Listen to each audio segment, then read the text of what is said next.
All right, this is a refresher video for those of you that have already had art with me, or maybe you haven't, but you're in 7th and 8th grade and you don't know these techniques. So I'm going a little faster in these videos than you got in 6th grade. So this is the basic setup. I have a drop cloth. You can also work on a board. In fact, boards tend to stay cleaner. You do need to wash them, of course.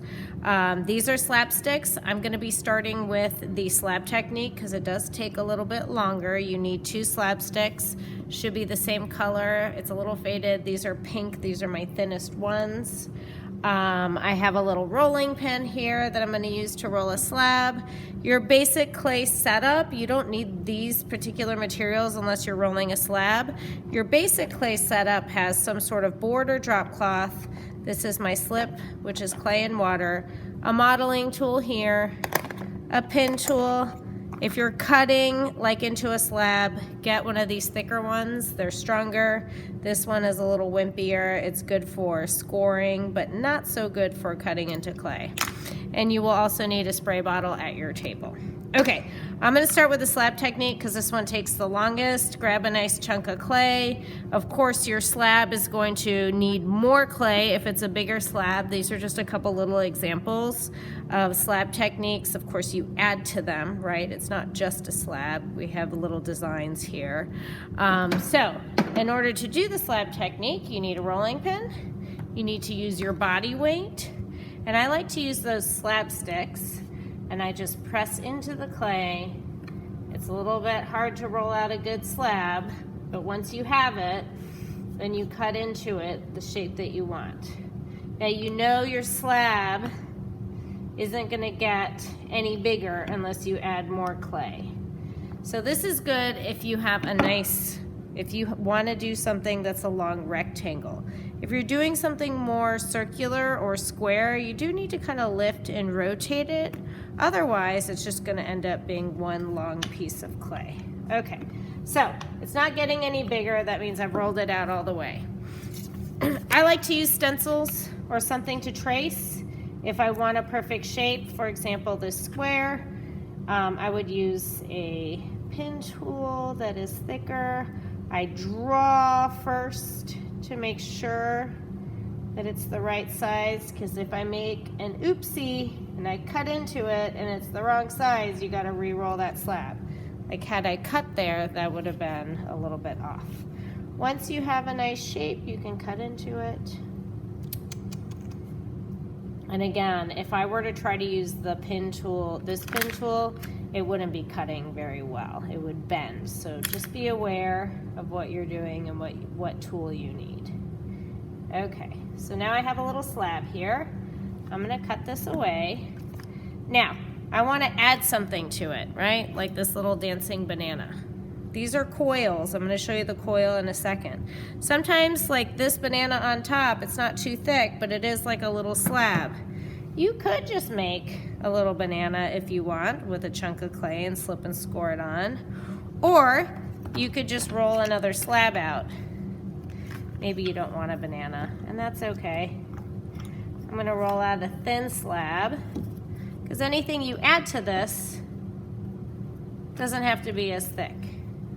Maybe I just want a little heart. All right, I cut right into it.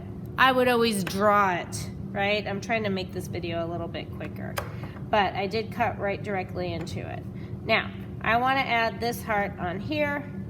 I would use this spray bottle. It's in shoot mode. I prefer a little mist mode. Okay, spray a little bit. That was probably too much. Make sure your slab, the edges are nice and clean. Same on this one. And then I'm gonna show you how to slip and score. So you don't wanna just stick it on like that. It could fall off. It's best to score. Now sometimes you can get things to stick without scoring, but it is a good idea to always score, or else most of the time they'll fall off. Okay, now's when we want to use the slip. This is clay and water. Add water as needed. Okay, I'm just gonna add it there, and now it should stick pretty well. Okay, that's one technique. You can make lots of things. This is just one example. Coil technique. Take a chunk of clay. I like to say about the size of like a ping pong ball for your coil technique. Start by rolling it in your hand. Make it nice and round as you roll it in your hand. If it starts out flat, as soon as you get it on the board or the drop cloth, it's going to be flat. It's not going to roll very easily. Okay, once you have it pretty good, I would say once it's as long as about the length of your hand, you can get it on that drop cloth. Now, there's a lot of ways to roll it out. The goal is to stretch the clay out. So, I'm gently rolling, I'm not pushing into it, and I'm making full rotations. I'm not just going like this. Okay, I'm making go all the way around. And I'm just pulling this way. Some people prefer to use the palm of their hands. I kind of use my fingers, but I don't push down too hard or else you'll get those fingerprints. The thickness of a pencil is about where you want to be. Now, if you use too much clay, it's a problem because then the coil's too long, okay?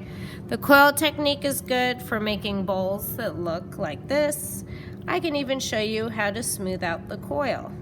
Okay, so you can see that right here is nice and smooth. That's also possible.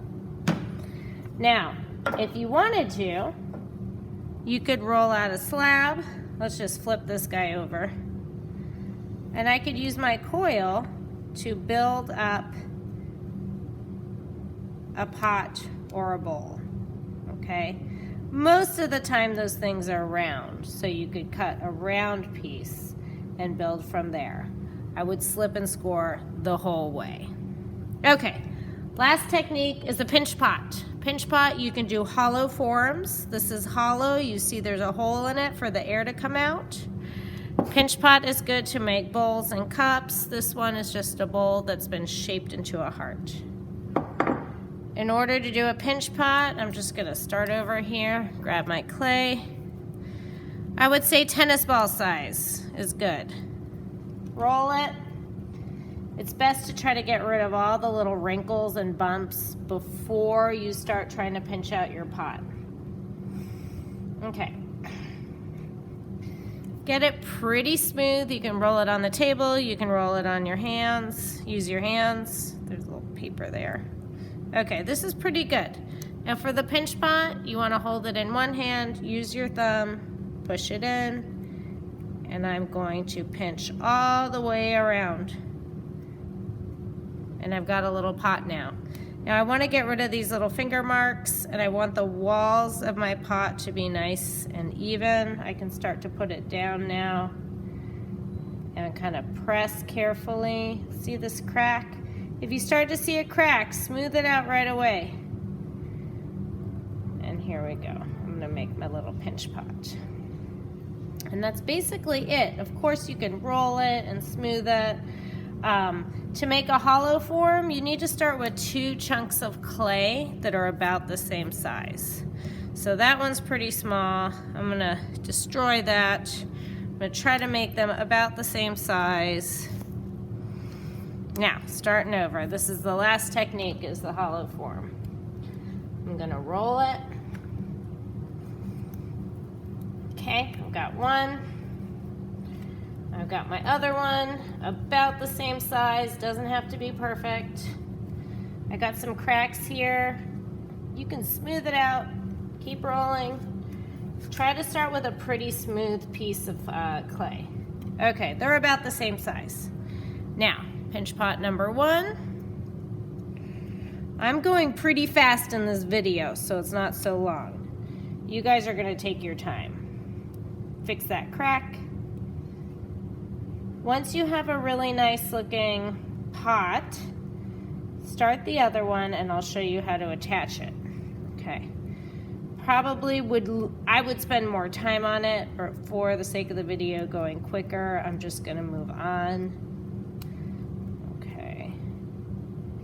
Now, I wanna make them kind of even. You can match them up. And now I have this little trick here. I know I said you should slip and score, but go all the way around like this. If the clay is really soft and plastic, you can sort of skip that slipping and scoring. Try to do this. If your clay is too thin, it's not gonna work. You need to have it thick enough that the clay moves around. Okay, it's sort of attached all the way around. Now here's the magic moment. I'm gonna roll it. If I want it kind of round, pay attention. Kind of press down on the part that, needs to be pressed down to kind of make it more round. So I'm sort of paying attention to how I'm rolling it. Look how fast it smooths out. Okay. All right, practice all of these. This is just your refresher course. If you need more help, students who are new, come talk to me.